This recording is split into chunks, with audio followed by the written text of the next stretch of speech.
प्यारे बच्चों, स्वागत है आप सभी का माई स्ट्रगल एकेडमी के यूट्यूब चैनल पर। बच्चों, आज हम वार्षिक परीक्षा विज्ञान कक्षा 8 का क्वेश्चन पेपर शो करने वाले हैं। यह पेपर आपकी परीक्षा के लिए बहुत इम्पोर्टेंट है। सभी बच्चे इस वीडियो को ध्यानपूर्वक पूरा देखेंगे और एक एक क्वेश्चन को आपको रट लेना है, क्योंकि हो सकता है आपकी परीक्षा में यह पेपर देखने को मिले। और मैं इन सारे क्वेश्चंस यानी कि इस पेपर में जितने भी क्वेश्चन आए हुए हैं सबका मैं आपको हल भी बताऊंगा। तो आपके लिए यह वीडियो बहुत ही इम्पोर्टेंट होने वाली है। तो चलिए वीडियो स्टार्ट करते हैं। आपको क्वेश्चन पेपर मिलेगा, उसमें सबसे पहले आपको अनुक्रमांक यानी कि अपना रोल नंबर डालना है। इसके बाद अपना नाम डाल लेना है। विज्ञान कक्षा 8 का यह पेपर है। पूर्णांक इसका 100 का है। समय इसके लिए 2 घंटे 30 मिनट यानी कि 2.5 घंटे का समय है इस पेपर को करने का। तो चलिए बढ़ते हैं क्वेश्चन की तरफ। नोट लिखा हुआ है कि सभी प्रश्न अनिवार्य हैं, यानी कि आपको सारे प्रश्न करने हैं, कोई छोड़ना नहीं है। पहला प्रश्न है कि सही विकल्प का चयन कीजिए, क्योंकि आपकी यूपी बोर्ड की परीक्षा में क्या होता है कि 5 क्वेश्चन ऑब्जेक्टिव आते हैं।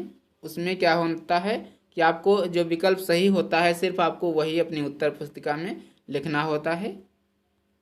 तो इसी प्रकार से इसमें का वाला है कि आधुनिक संचार का माध्यम है। आधुनिक संचार का माध्यम है, तो इसके लिए 4 ऑप्शन दिए गए हैं।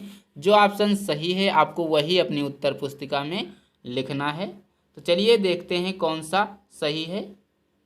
आधुनिक संचार का माध्यम है, ऑप्शन ए है इंटरनेट, बी है पत्र, सी है कबूतर, डी है इनमें से कोई नहीं। तो आधुनिक संचार का जो माध्यम है वो है इंटरनेट, यानी आपका ऑप्शन नंबर ए सही होता है। तो आपको सिर्फ अपनी उत्तर पुस्तिका में उत्तर नंबर 1 का डाल करके ऑप्शन नंबर 1 इंटरनेट लिख देना है, बस इतना ही करना है। इसके बाद है प्रश्न नंबर 1 का खा है कि जल में ऑक्सीजन की संयोजकता होती है, कितनी होती है? तो जल में ऑक्सीजन की जो संयोजकता होती है वो 2 होती है। यहाँ पे लिखा नहीं, ऑप्शन नंबर सी आपका सही है। कितनी होती है? 2। यहाँ पे आपको 2 लिख लेना है, 2 सही होती है, क्योंकि जल में ऑक्सीजन की संयोजकता कितनी होती है? 2। आपको 2 पर टिक कर देना है, 2 आपको अपनी उत्तर पुस्तिका में लिख लेना है। इसके बाद गा है कि पौधों का मुख्य पोषक तत्व है। पौधों का मुख्य पोषक तत्व क्या है आपको बताना है। तो यह पौधों का मुख्य पोषक तत्व जो होता है वो होता है नाइट्रोजन, यानी कि ऑप्शन नंबर सी आपका सही होता है। घा है बॉक्साइड किसका अयस्क है, आपको बताना है कि बॉक्साइड किसका अयस्क है। सोडियम, लोहा, कॉपर, एल्युमिनियम। तो जो बॉक्साइड होता है वह एल्युमिनियम का अयस्क है, यानी कि ऑप्शन नंबर डी आपका सही होता है। इसके बाद सूक्ष्म जीव पाए जाते हैं, कहाँ पाए जाते हैं? हवा, पानी, मिट्टी, सर्वत्र। तो जो सूक्ष्म जीव होते हैं वो सर्वत्र यानी कि सभी जगहों पर पाए जाते हैं। आपका ऑप्शन नंबर डी सही होता है। अगर आपको वीडियो अच्छा लग रहा है तो वीडियो को लाइक करें, चैनल को पहली बार देख रहे हैं तो चैनल को सब्सक्राइब करें और अपने दोस्तों के साथ इस वीडियो को ज़्यादा से ज़्यादा शेयर करें। तो अब हम क्वेश्चन नंबर 2 की तरफ बढ़ेंगे। क्वेश्चन नंबर 2 है कि दिए गए शब्दों से रिक्त स्थानों की पूर्ति कीजिए। ये जो शब्द दिए गए हैं प्राकृतिक, ऑनलाइन, मिट्टी के तेल, सूक्ष्मदर्शी अणु, इनसे आपको ये जो खाली जगह हैं इन्हीं में ये वर्डों को फिल करना है। जो जहाँ पर जिस प्रकार से भरा जाएगा उस प्रकार से आपको भरना है। देखो कैसे लिखा है, का स्नैपडील, फ्लिपकार्ट आदि कंपनियां हैं। तो यहाँ पर आपको भर देना है ऑनलाइन। ये सारी ऑनलाइन कंपनियां हैं, इसलिए यहाँ पर हम क्या भरेंगे? ऑनलाइन भर देंगे। इसके बाद खा है सूत, रेशम, ऊन, रेशे हैं। कैसे रेशे हैं? यह है प्राकृतिक रेशे हैं, तो यहाँ पर आपको प्राकृतिक भर देना है। इसके बाद है 2 या 2 से अधिक परमाणु आपस में मिलकर बनाते हैं, क्या बनाते हैं? तो 2 या 2 से अधिक परमाणु मिलकर आपस में अणु बनाते हैं, क्या बनाते हैं? अणु। तो आपको यहाँ पर अणु लिख देना है। इसके बाद है सोडियम धातु को में रखते हैं, किस में रखते हैं? तो सोडियम धातु को मिट्टी के तेल में रखते हैं, यानी कि कैरोसिन ऑयल में रखते हैं। इसके बाद है सूक्ष्म जीवों को देखने के लिए की आवश्यकता होती है, किसकी आवश्यकता है? तो आप सभी को पता होगा कि सूक्ष्म जीव को देखने के लिए सूक्ष्मदर्शी की आवश्यकता होती है, तो इसलिए आपको यहाँ पर क्या भरना है, सूक्ष्मदर्शी भरना है। ये आपका 10 नंबर में रिक्त स्थान है।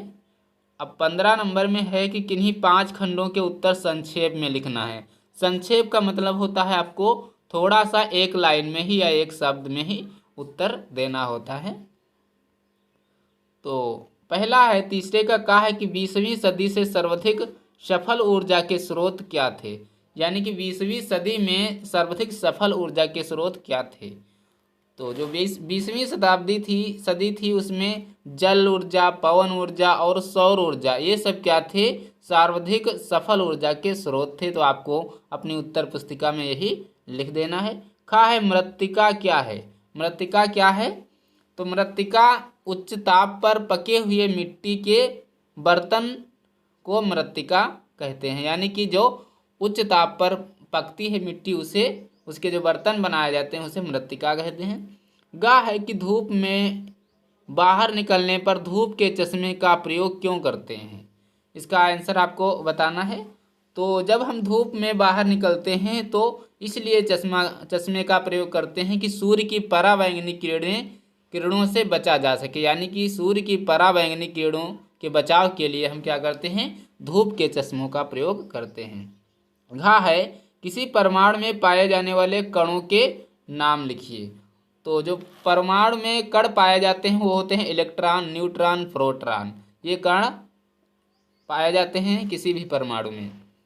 इसके बाद अंगा है आपका कि मुक्त अवस्था में पाए जाने वाले किन्हीं 2 धातुओं के नाम लिखिए। मुक्त अवस्था में जो पाए जाते हैं, तो इसमें आप सोना या फिर सोना प्लेटिनम, 2 पूछ रहा है ना, तो 2 धातुएं आपको सोना और प्लेटिनम लिख देना है। इसके बाद क्या है, टीकाकरण किसे कहते हैं। तो टीकाकरण किसी बीमारी के विरुद्ध प्रतिरोधक क्षमता विकसित करने हेतु तो जो दवा खिलाई पिलाई या लगाई जाती है उसे टीका कहते हैं, और यही प्रक्रिया टीकाकरण कहलाती है। आपको इस प्रकार से लिख देना है। इसके बाद चौथा प्रश्न है, किन्हीं 5 खंडों के उत्तर विस्तार से लिखिए। 35 नंबर में ये प्रश्न है। 5 प्रश्नों के उत्तर आपको देना है, यानी कि आपको एक प्रश्न छोड़ देना है, क्योंकि 6 खंड दिए गए हैं। का, खा, ग, घा, अंगा, चा, 6 हैं, सिर्फ आपको 5 करने हैं, एक छोड़ देना है। का है कि ई गवर्नेंस क्या है। ई गवर्नेंस क्या है, तो ई गवर्नेंस सरकार द्वारा उपलब्ध सेवाओं को आम नागरिकों तक इंटरनेट के माध्यम से उपलब्ध कराना ही ई गवर्नेंस कहलाता है। का है, प्रकृति एवं मानव निर्मित वस्तुओं से आप क्या समझते हैं। तो जो प्रकृति वस्तुएं वे होती हैं जिनको प्रकृति ने बनाया है। प्रकृति द्वारा प्रदत्त वस्तुएं जो होती हैं उनको प्राकृतिक वस्तुएं कहते हैं। जैसे नदी, पहाड़, झरने, झील, मिट्टी, ये सब क्या हैं, प्राकृतिक वस्तुएं हैं। मानव निर्मित वस्तुएं जिनको मानव या मशीनों द्वारा बनाया गया है वो मानव निर्मित वस्तुएं हैं। जैसे सीमेंट, मेज, कुर्सी, दरवाजा, ये सब क्या हैं, ये मानव निर्मित वस्तुएं हैं। आपको ऐसे ही लिख देना है। गा है, भूमि में पोषक तत्वों की पूर्ति के लिए कौन कौन से उपाय किए जा सकते हैं। तो जब भूमि में पोषक तत्वों की पूर्ति के लिए हमें खेत को जोतकर कुछ समय के लिए छोड़ देना होता है, ताकि क्या हो, जो उसके मिट्टी घास है वो अच्छे से सही हो सके, उपजाऊ हो सके, और फसल का उपयोग करेंगे। और इसके बाद क्या करेंगे, जैविक व रासायनिक खादों का उपयोग करेंगे। ऐसा है कि जो जैविक व रासायनिक खादें मात्रा के आधार पर डालेंगे। ऐसा नहीं है कि जैविक खाद कम कर दिए, रासायनिक ज़्यादा कर दिए, तो इससे क्या होगा कि जो पोषक तत्व हैं वो नष्ट भी हो सकते हैं। इसके बाद अंगा है, हाँ, इसके बाद घा है कि धातुओं की ऑक्सीजन से अभिक्रिया के उदाहरण सहित स्पष्ट कीजिए। यानी कि धातुओं को ऑक्सीजन से अभिक्रिया को उदाहरण सहित स्पष्ट करना है आपको। तो इसमें यह होता है कि धातु के साथ क्या होता है कि जब धातु के साथ ऑक्सीजन को मिलाते हैं तो धातु ऑक्साइड हो जाता है। इसी प्रकार से जब हम सोडियम को ऑक्साइड में मिलाते हैं तो सोडियम ऑक्साइड हो जाता है। इस प्रकार से इनकी अभिक्रिया होती है। इसके बाद अंगा है, किन्हीं 2 अंतःस्रावी ग्रंथियों के नाम, उनके कार्य लिखिए। ये आपको लिख देना है। 2 अंतःस्रावी ग्रंथियां कौन कौन सी, आप कोई भी लिख सकते हो, पीयूष ग्रंथि, थायराइड ग्रंथि, और इसके बाद इनके कार्य आपको लिख देने होते हैं।